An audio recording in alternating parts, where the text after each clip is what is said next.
नमः शिवायेति शिवं प्रपद्ये शिवः प्रसीदेति शिवं प्रपद्ये शिवात् परं नेति शिवं प्रपद्ये शिवोऽहमस्मीति शिवं प्रपद्ये திருச்சதகம் அனுபோக சுத்தி 56வது பாட்டு.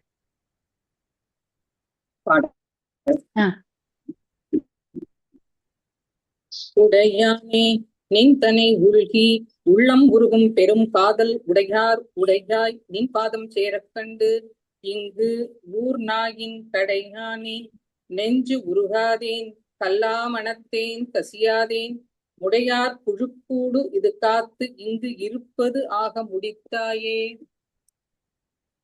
போன பாட்டுலயும் இதே மாதிரி உடம்ப நிந்தனை பண்ணி உன்னை அடிந்த அடியார்களை எல்லாம் பார்த்தும் கூட நான் இந்த உடம்பைத்தான் பெருசா நினைச்சு கொண்டிருக்கேன் அப்படின்னு தேகாத்ம புத்தி நிந்தனை அப்படிங்கிறதுதான் பண்ணிக்கொண்டே வர, இங்கேயும் அதே விஷயத்தை தான் வேற சில உதாரணங்களோட சொல்றார். உடையானே, உடையானேனா நம்ம பார்த்திருக்கோம், என்னை அடியானாக உடையவனே, அப்ப தலைவனாக இருக்கக்கூடியவனே.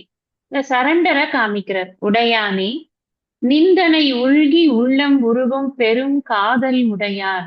அடியார்களுடைய ஒரு லட்சணத்தை சொல்றார்.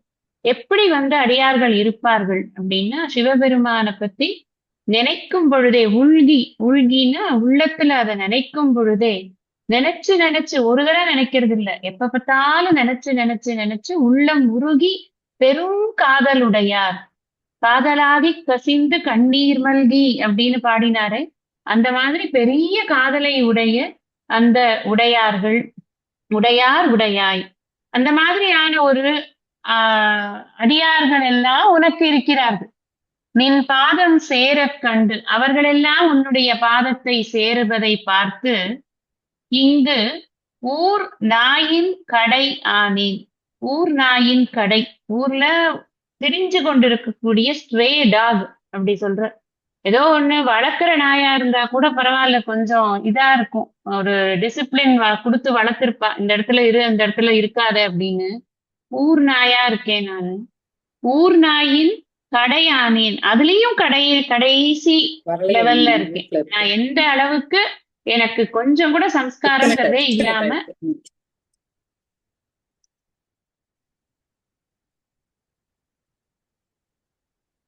உடையானே நிந்தனை உள்கி உள்ளம் உருகும் பெரும் காதல் உடையார் உடையாய் நின் பாதம் சேரக் கண்டு, அவர்களெல்லாம் நீ அடியாராக கொண்டிருக்கிறாய், அவர்களெல்லாம் உன்னுடைய பாதத்தில் இருப்பதை பார்த்தும் கூட, அதை தெரிந்து கொண்டும் கூட, இங்கு ஊர் நாயின் கடையானேன், நான் நாயிலையும் கடைசியா இருக்கேன்ப்பா, நாயிலேயே கேடுகெட்ட நாயா இருக்கேன் நானு. நாயின்னு எதுக்கு சொல்றது அப்படிங்கிறத பின்னாடி நான் சொன்னேன் இல்லையா, இந்த நாய்ங்கிறது தான் வாமிட் பண்ணதையே மறுபடியும் சாப்பிடக்கூடிய ஒரு இது கொண்டது, அது எண்ணம் குணம் கொண்டது.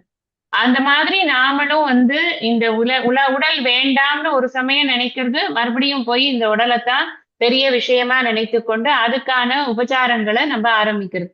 அந்த வேலையை நம்ம பண்றதுனால தன்னை நாய் என்று அவர் சொல்லிக்கிறார். அதுலயும் நாயின் கடையானேன், நாயின் கடைன்னு சொல்லும் பொழுது ரொம்ப ஜாஸ்தியா தேகாத்ம புத்தி இருக்குன்னு புரிஞ்சுக்கிறோம். நெஞ்சு உருகாதேன், அந்த மாதிரி இருக்கிறதுனால நான் எதை பெருசா நினைக்கிறேனோ அதுக்குதான் என்னுடைய கவனம் எல்லாம் போகும். எதை பெருசா இப்ப உடம்ப பெருசா நினைக்கிறேன்னா நான் உடம்ப போஷணை பண்ணிக்கணும். எனக்கு அதை எப்ப பாரு பியூட்டிஃபுல்லா காமிக்கிறதுலதான் என்னுடைய கவனம் இருக்கும். அதுக்கு நல்ல ஆடை அணிகலன்கள் அதெல்லாம் போட்டு மத்தவங்க பார்வையில அதை ரொம்ப மதிப்பா வச்சுக்கிறது, அதெல்லாம் எனக்கு கவனமா இருக்கும். அப்புறம் இந்த உடம்பை சார்ந்த விஷயங்களை எல்லாம் போஷணை பண்ணறதுல எனக்கு கவனம் இருக்கு. அப்ப எனக்கு நெஞ்சு எங்க இருக்கும்? நெஞ்சு இதுலதான் இருக்கும். உடம்பு, மனசு, புத்தி, உலகம், இந்த 4 விஷயத்துலதான் இருக்கு. இந்த 4 விஷயத்துல இருந்தா அப்ப உங்ககிட்ட எப்படி வரும்? உங்ககிட்ட வந்தாத்தான் உருகிறதுங்கிறதே வருது. நெஞ்சு உருகாதேன், நெஞ்சு நினைச்சாத்தானே உருகும், நினைக்கிறதே கிடையாது, ஈஸ்வர சிந்தனையே சுத்தமா கிடையாது. கல்லா மனத்தேன், கல்லா மனத்தேன் அப்படின்னு சொன்னா உன்னை பத்தின ஒரு விஷயங்களை நன்றாக புரிந்து கொண்டிருந்தாதான் அந்த மனசு உருகும். இறைவனை பற்றிய அறிவில்லாம இறைவனை நினைத்து உருக முடியாது. இறைவன் வந்து ஆதி முதல்வனாக இருக்கிறான். அவன் வந்து வாலறிவனாக இருக்கிறான். அவன் வேண்டுதல் வேண்டாமை இலானாக இருக்கிறான். பொறிவாயில் ஐந்தவித்தனாக இருக்கிறான். தனக்கு உவமை இல்லாதவனாக இருக்கிறான்.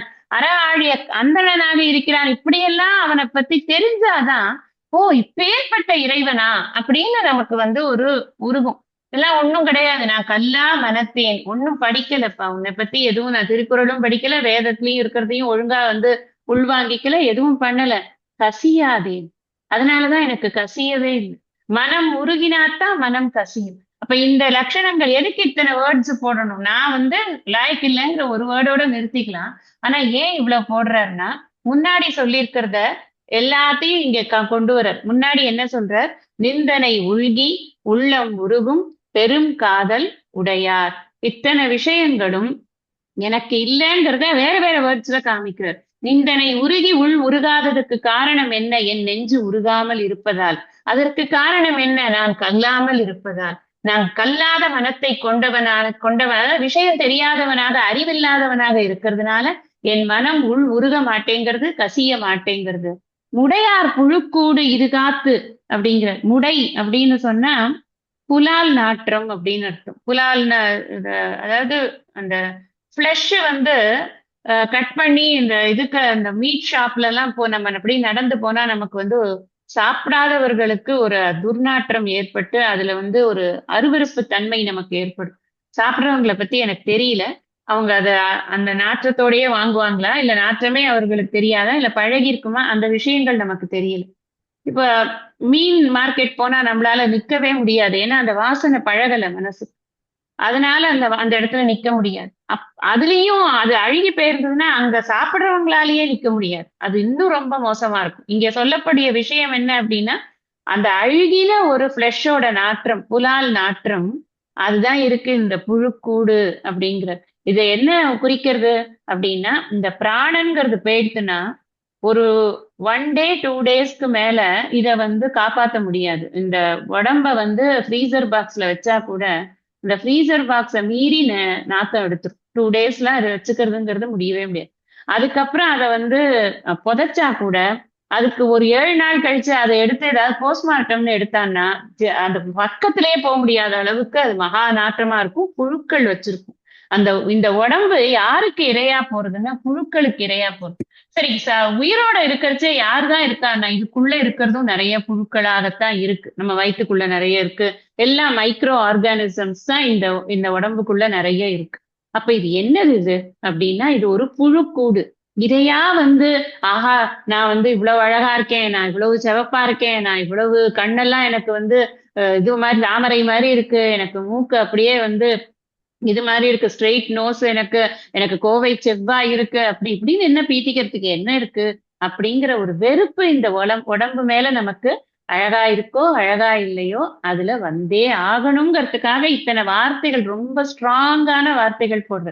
முடையார் புழு கூடு இது காத்து. இந்த மாதிரி இது வந்து நாற்றம் எடுக்கக்கூடிய ஒரு உடல், அது வெறும் புழுக்களின் கூடு. அந்த மாதிரியான ஒரு உடலை நான் காப்பாற்றி கொண்டிருக்கேன். இதுக்கு பிராதானியம் கொடுத்து என் வாழ்க்கையை சாப்பிடுறது, தூங்குறது, உடை உடுத்துறது, உண்டு உடுத்து வாழ்கிறேன்னு முன்னாடி சொன்னார். அதே மாதிரி இங்கேயும் சொல்றார், இத போய் நான் காப்பாத்தி கொண்டிருக்கேன். இங்கு இருப்பதாக முடிந்தாயே. நான் இவ்வளவு நாய்க்கும் கீழ்ப்பட்டவனாக இருக்கும் நான் இங்கு வாழ்வதற்கு எதற்குத்தான் வாழ்கிறேன்னே தெரியலையே. ஒரு வெறுப்பு வருது அவருக்கு. இந்த தன்னை பற்றி நினைக்கும் பொழுது தன்னாலேயே இந்த உடம்ப வந்து ரொம்ப இது பண்ண தூஷணை பண்ண முடியாம இத போற்றி பாதுகாக்கிற இந்த குணம் இருக்குல்ல, அதை பார்த்து அவருக்கே ஒரு வெறுப்பு வருது. அவர் சொல்றார், இது நான் எதுக்கு வாழ்ந்திருக்கேன், இதுக்குள்ள தேவையே இல்லை, எனக்கு வாழ்க்கையே தேவையில்லை அப்படிங்கிறதாக இதுல சொல்றாரு. அப்ப உடலை எவ்வளவு தூரம் வந்து மதிக்காம இருக்கணும். அதுக்காக வந்து உடம்ப மதிக்காம இருக்கணும் அப்படின்னு சொன்னா மிஸ்யூஸ் பண்ணணும்னு அர்த்தம் இல்லை. உடம்ப மதிக்காம இருக்கிறவர்கள் தான் வந்து இது சிகரெட் பிடிக்கிறாங்க, தண்ணி அடிக்கிறாங்க, எல்லாம் பண்றாங்க.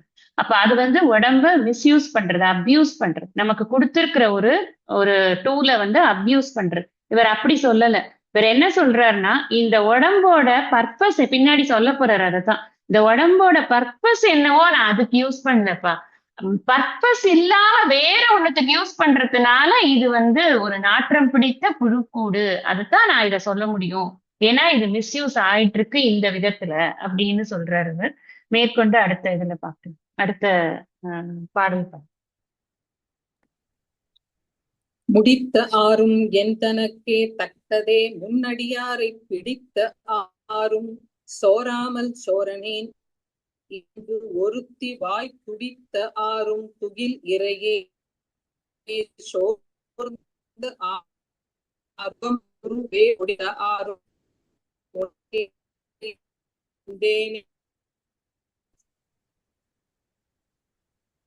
முடித்த ஆறும் எந்தனக்கே கேக்குதா? அதான் பிரேக் ஆகி கேட்கறது. நான் ஒரு தடவை படிச்சுக்கிறேன்.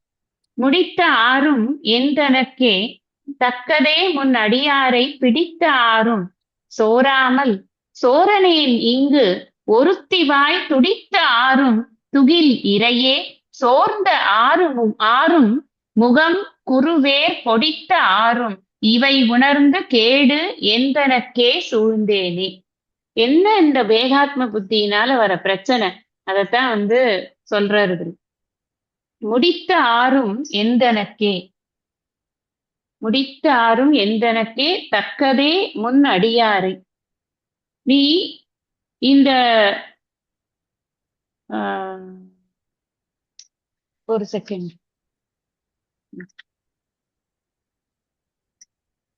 முடித்த ஆறும் எந்தனக்கே தக்கதே முன் அடியாரை பிடித்த ஆறும் சோராமல் சோராமல்னு சொன்னா தளராமல்னு அர்த்தம். ஃபர்ஸ்ட் சோராமலுக்கு தளராமல்னு அர்த்தம். இங்க வந்து சோரனேன் இங்கு ஒருத்திவாய் துடித்த ஆறும் அப்படிங்கிறது. சோரனேன் அப்படின்னு சொன்னா கள்ளன் அப்படின்னு அர்த்தம். இங்க சோரக அப்படின்னு சொல்றோம் நம்ம இதுல. அது வந்து ஒரு சான்ஸ்கிரிட் வேர்டு, அததான் இங்க யூஸ் பண்ற சோரன் அப்படின்னு. முதல்ல சோராமல்ங்கிறச்சே நம்ம சொல்றது அப்படி சொல்லணும். இது சோரன் அப்படிங்கிறதுல போடுற சோரனேன் அப்படின்னு. அப்பெல்லாம் வந்து மணிப்பிரவாள பாஷை தான், நிறைய சான்ஸ்கிரிட் வேர்ட்ஸும் யூஸ் ஆகிட்டு தான் இருந்திருக்கு தமிழ் பாடல்கள். இங்க அர்த்தமே வந்து சான்ஸ்கிரிட்டோட அர்த்தத்துலதான் போடுறார். சோரனேன் கள்ளனாகிய நான் என்ன பண்றேன் அப்படின்னா, இங்க முடித்த ஆறும் எந்தனக்கே தக்கதே முன்னடியாரை பிடித்த ஆறும் சேராமல் சோரனேன்ற முன்னாடி இருக்கிற விஷயம் என்ன அப்படின்னு கேட்டா, இந்த காமக்ரோத லோகாதிகள் இருக்கு இல்லையா, இந்த காமக்ரோத லோகாதிகளை வந்து நான் ஒதுக்கி வைத்து விட்டு, அதுதான் 6 பகைவர்கள், நமக்கு இருக்கக்கூடிய 6 பகைவர்கள். எந்தனக்கே எனக்கு இருக்கக்கூடிய அந்த 6 பகைவர்களை தக்கதே நன்றாக அதை நான் நெறிப்படுத்தி அதை என்னோட மனசுக்குள்ள வராம அதை நீக்கி விட்டு முன் அடியாரை பிடித்த ஆறும்னா முன்னாடி உன்னுடைய அடியார்கள் எல்லாம் உன்னை எப்படி அந்த இடத்துல ஆறும்னா வழியினர் எப்படி உன்னை பிடித்தார்களோ அந்த வழியில் தளராமல், நான் உன்னுடைய அடியார்கள் எல்லாம் உன்னை வந்து பிடித்தார்களே அதற்கு ஒரு வழி இருக்கு. அது என்ன வழி அப்படின்னா, என்னுடைய இந்திரியங்களை எல்லாம் நான் கட்டுப்பாட்டில் வைத்துக் கொள்வது. இந்த இந்திரியங்கள் கட்டுப்பட்டால் தான் இந்த காமக்ரோதாதிகள் வராது. இந்த காமக்ரோதாதிகள் உள்ள வராம என் மனசை சுத்தமா வைத்துக் கொண்டுதான் நான் இறைவனை அடைய முடியும். அதை நான் முன்னாடி இருக்கிற அடியார்கள் எல்லாம் காட்டி இருக்கிறார்கள். அப்படி காட்டி இருந்தாலும் கூட நான் கொஞ்சம் கூட தளராமல், எதுல தளராமல், நான் திருட்டுத்தனம் பண்றதுல தளராமல், கள்ளனாகிய சோரனாகிய நான் என்ன பண்றேன் அப்படின்னா, இங்கு ஒருத்தி வாய் துடித்த ஆறும், இந்த பெண்கள் இச்சையில நான் எப்படி வந்து மயங்கி போறேன். நான் அதுதான் வந்து இங்க நான் எதை வந்து எனக்கு எதெல்லாம் கொடுத்திருக்கியோ அதெல்லாம் நான் வந்து யோகத்துக்கு உபயோகப்படுத்தியிருக்கணும், உன்னோடு இணைவதற்கு நான் உபயோகப்படுத்தியிருக்கணும். நான் என்ன பண்றேன்னு தெரியுமோன்னு அதை போகத்துக்கு உபயோகப்படுத்த. இந்த பெண்களுடைய அந்த அந்த அந்த சின்ன சின்ன அசைவுகள் இருக்கே, அதுல எல்லாம் என்னுடைய மனசை நான் விட்டுடுறேன். அதெல்லாம் எனக்கு ஒரு பெரிய ஒரு இந்த விஷயமா இருக்கு. அது வந்து அட்ராக்ட் பண்ணக்கூடிய ஒரு விஷயமா இருக்கு. துகில் அப்படின்னா ஆடைன்னு அர்த்தம். துகில் இறையே சோர்ந்த, இறையேன்னா ரொம்ப சின்ன அளவுக்கு. அந்த இறைனா இந்த இடத்துல ஒரு இறைக்கு நிறைய அர்த்தம் இருக்கு. ஒரு இடத்துல இறை அப்படின்னு சொன்னா பறந்து விரிந்தன்னு அர்த்தம். இந்த இடத்துல இறை அப்படின்னு சொன்னா மிகச்சிறிய அளவு அப்படின்னு அர்த்தம். இந்த சின்ன அளவான அந்த ட்ரெஸ் இருக்கு இல்லையா, அந்த துகில் ஆடை இருக்கே, சோர்ந்த ஆறும். அது கொஞ்சம் அப்படியே நழுவுறது. அந்த சோர்ந்த அப்படின்னா அந்த இடத்துல எத்தனை ஒரு சோர்வை வைத்துக்கொண்டு எத்தனை விஷயங்கள் எழுதுறாருன்னு பார்க்கணும். தமிழ் கத்துக்கணும். இவங்க கிட்ட எல்லாம் எப்படி அழகான தமிழ் இருந்திருக்கு அப்படின்னு. இப்ப எழுதுற தமிழ் எல்லாம் தமிழ்லயே சேர்த்து கிடையாது. ஒரு இடத்துல தளராமல்னு வருது, ஒரு இடத்துல சோரனேன்ற அர்த்தத்துல கள்ளன்னு வருது, இன்னொரு இடத்துல சோர்ந்த அப்படிங்கறச்சு நழுவிய அப்படின்னு போடுறார். அது நழுவிய அந்த இது இருக்கே, அந்த ஆடை நழுவுறதே சோர்ந்த ஆறும் முகம் குறுவேர் பொடித்த ஆறும். இந்த முகத்துல சின்ன சின்னதா வேர்வைகள் எல்லாம் அரும்புறதே. அப்படி அந்த பொடித்த அப்படின்னா அந்த பொடி பொடியா அந்த வேர்வைகள் எல்லாம் வருதே. அந்த அந்த விஷயங்களையும் அந்த ஆறும்னா அந்த இடத்துல வரும் வழியையும் இவை உணர்ந்து கேடு எந்தனக்கே சூழ்ந்தனனே. இவ்வளவு ஆக்சுவலா ஜென்ரலி விவரிக்கிறது கிடையாது. நாமங்கிறதுனால நம்ம விவரிச்சுக்க சொல்லிட்டேன். அது என்னன்னா சொல்ல வர விஷயம் என்னன்னா, ஒரு பெண்ணினுடைய அங்க அசைவுகள்ல நான் மயங்கி போய் இந்த வந்த வரவை மறந்து மிக்க பொன் மாதர் ஆசையில் வீழ்ந்தேன்னு இவர் சொல்றாரே நம்ம தாயுமானவர். அந்த மாதிரி இவர் இத ரொம்ப விவரமா சொல்றார். அது எப்படி விழறான் அவன் அப்படிங்கிறத சொல்றார். அதாவது தேகாத்ம புத்தினா நாம பொதுவான ஒரு ஒரு எக்ஸாம்பிள் என்ன கொடுப்போம்னா, நானும் அதை தான் கொடுக்குறேன், குருநாதர்கள் எல்லாருமே அதுதான் கொடுப்பா. என்னன்னா, இந்த தேகத்தை போஷணை பண்றது, இதுக்கு வாங்கி போடுறது, ஆடை அலங்காரம், அது இது. ஆனா ரொம்ப ஆழமான அர்த்தம் தேகாத்ம புத்திங்கிறதுக்கு.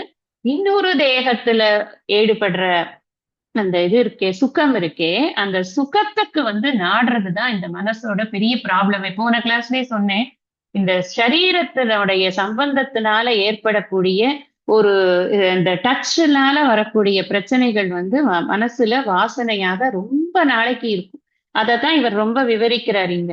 நான் என்ன பண்ணணும், என்னோட காமக்ரோத லோப மோகாதிகளை எல்லாம் குறைத்து கொண்டு அல்லது அதையெல்லாம் நெறிப்படுத்தி கொண்டு உள்ள எனக்கு மனசுக்குள்ள வரவிடாம, அப்படி வரவிடாம இருந்த உன்னுடைய அடியார்கள் எல்லாம் எப்படி உன்னை அடைந்தார்களோ அதை பார்த்தும் கூட நான் என்ன பண்ணிட்டேன் அப்படின்னு சொன்னா, இந்த மாதர்களுடைய ஒரு சின்ன சின்ன அங்க அசைவுகள்லையும் அவர்களுடைய ஆடைகள் நழுவுறதுலையும் அந்த வேர்வை துளிகள்லையும் நான் என்னுடைய மனசை செலுத்தி இப்படி வீழ்ந்து போனேனே. நான் கேடு எந்தனக்கே சூழ்ந்தேனே.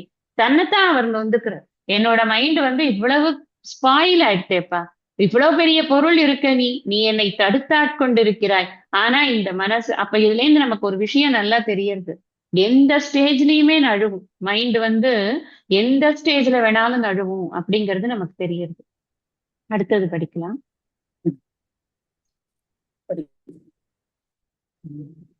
தேனே பால் கண்ணலின் தெளிவை தெளிந்தார்த்தம் ஊனை உருக்கும் உடையானே உம்பரானை வம்பனே நான் நின் அடியேன் நீ என்னை ஆண்டாய் என்றால் அடியேற்கு தானும் அருளலாம் தன்மையாக.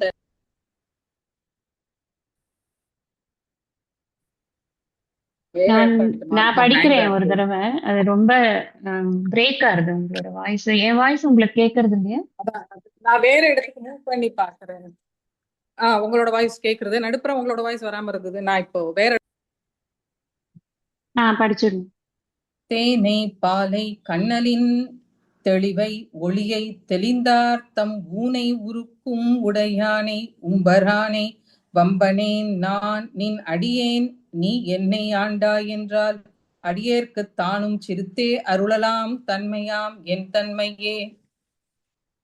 இப்போ நான் ரொம்ப மட்டமானவன் அப்படிங்கறது போன 2-3 பாடல்கள்ல சொல்லிட்டேன். ஒண்ணுத்துல நான் ஸ்ட்ரேட் அதை விட கீழப்பா நானுங்கிறார். இன்னொரு இடத்துல நான் இந்த உடம்ப புழு மூடின்னு இருக்கு, அதை போய் நான் போற்றி பாதுகாத்துட்டு இருக்கேங்கிறார்.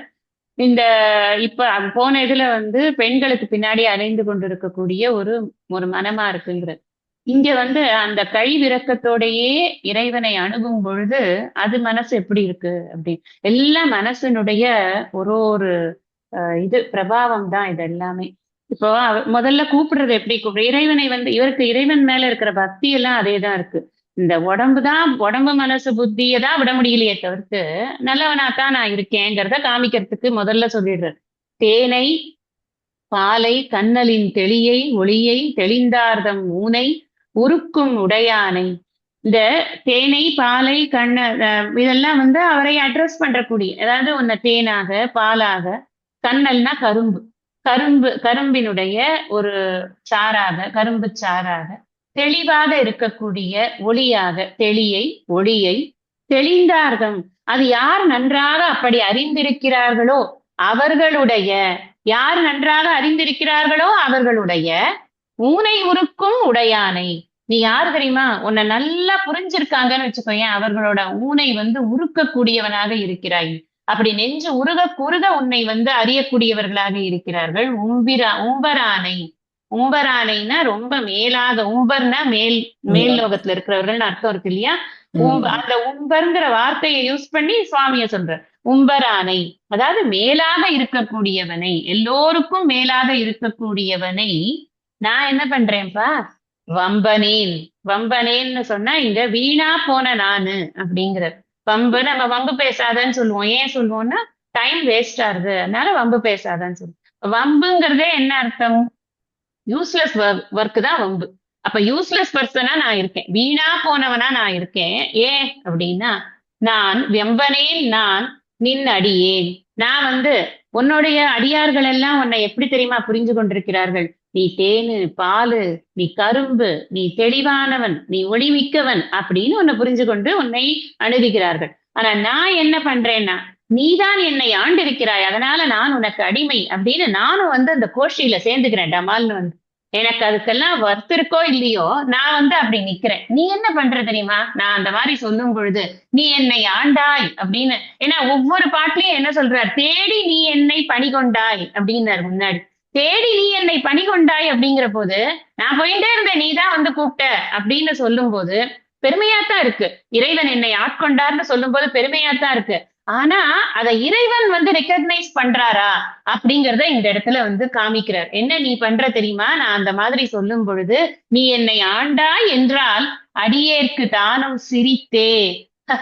அப்படியா, சரி சரி அப்படின்னு ஒரு புன்சிரிப்பு தான் கொடுக்குறேன். நீ வந்து இல்லப்பா, நீதான் என் பையன், நீ வா அப்படின்னு நீ பண்ண மாட்ட. ஏன்னா நான் அதுக்கு தகுதி இல்லையே. அதனால நீ என்னை வெறும் சிரித்து, ஆனா ஹர்ட் பண்ணல. நீ கிடையாது, என்னோட அடியார் கிடையாது, ஓடுன்னு சொல்லல. ஏன்னா நீ எல்லாருக்கும் பொதுவானவனாச்சே, அதனால நீ அப்படி பண்றது கிடையாது. வேண்டுதல் வேண்டாமை இலான்.